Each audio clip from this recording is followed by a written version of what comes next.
Assalamualaikum warahmatullahi wabarakatuh. Pemirsa, assalam. Kami kembali hadir untuk menyapa dan memberikan informasi-informasi Islami berdasarkan apa yang tersirat dalam kitab suci Al-Quran dan hadis-hadis sahih, sebagaimana umat muslim selayaknya berbahagia menyambut bulan suci Ramadan, karena bulan Ramadan memiliki beberapa keistimewaan dan keutamaan dibanding bulan-bulan lainnya. Pada bulan Ramadan kita diwajibkan untuk berpuasa atau yang kita kenal dengan puasa Ramadan, serta malam harinya kita melaksanakan ibadah sholat tarawih. Lalu bagaimanakah hukumnya jika berpuasa namun tidak melaksanakan sholat tarawih pada malam harinya? Selain puasa, Allah juga akan melipat gandakan amal ibadah lainnya di bulan Ramadan. Terlebih lagi ibadah sholat tarawih yang sangat dianjurkan pada malam Ramadan, sebagaimana hadis riwayat Bukhari dan Muslim yang artinya dari Abu Hurairah radhiyallahu anhu bahwa Rasulullah Shallallahu alaihi wasallam bersabda, siapa saja yang sembahyang di malam Ramadan secara iman dan ikhlas, maka dosanya yang telah lalu diampuni. Hadis riwayat Bukhari dan Muslim. Lalu bagaimana dengan mereka yang memilih ibadah secara pas-pasan? Orang ini juga tetap mendapatkan keistimewaan karena mengamalkan perintah puasa.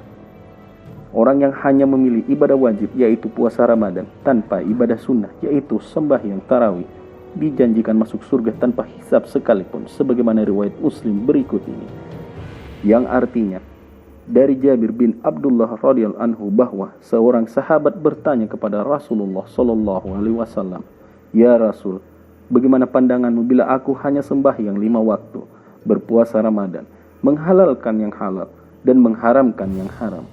Aku tidak menambahkan sesuatu selain itu. Apakah aku dapat masuk surga?" "Ya, bisa," jawab Rasulullah Shallallahu alaihi wasallam. Hadis riwayat Muslim. Rasulullah Shallallahu alaihi wasallam pada suatu malam keluar dan salat di masjid. Orang-orang pun ikut salat bersamanya dan mereka memperbincangkan salat tersebut hingga berkumpullah banyak orang. Ketika beliau salat, mereka pun ikut salat bersamanya.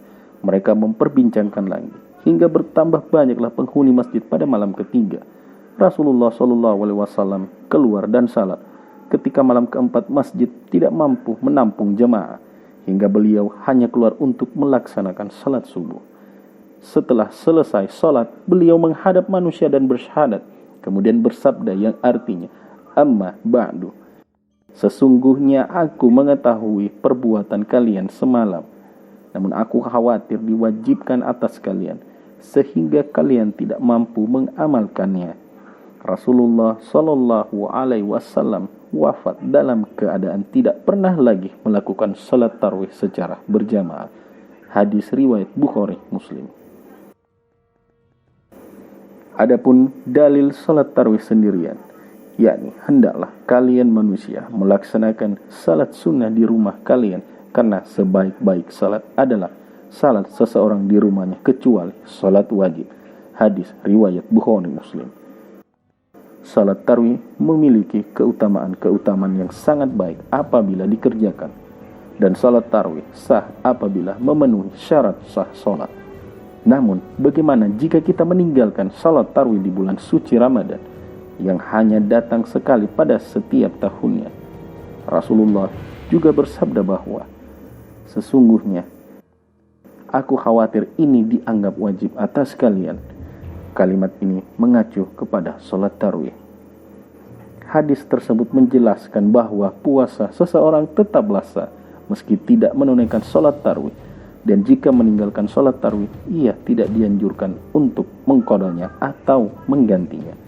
Meskipun demikian, mendirikan salat tarawih sangat dianjurkan karena pahala yang akan kita dapat sangatlah besar, sebagaimana yang dijelaskan dalam hadis berikut. Barang siapa yang melaksanakan qiyam Ramadan dengan penuh keimanan dan mengharapkan balasan pahala, maka akan diampuni dosanya yang telah lalu. Hadis riwayat Bukhari Muslim. Wallahu a'lam bishawab. Demikian informasi dari hikmah bagi kaum muslimin yang meninggalkan salat sunnah tarawih dan menjalani bulan suci Ramadan dengan amalan yang pas-pasan di tengah wabah virus corona. Demikian yang dirangkum tim Assalam. Semoga tayangan kami hari ini mampu memberikan pedoman berperilaku sesuai tuntunan Islam, rahmat, dan agama.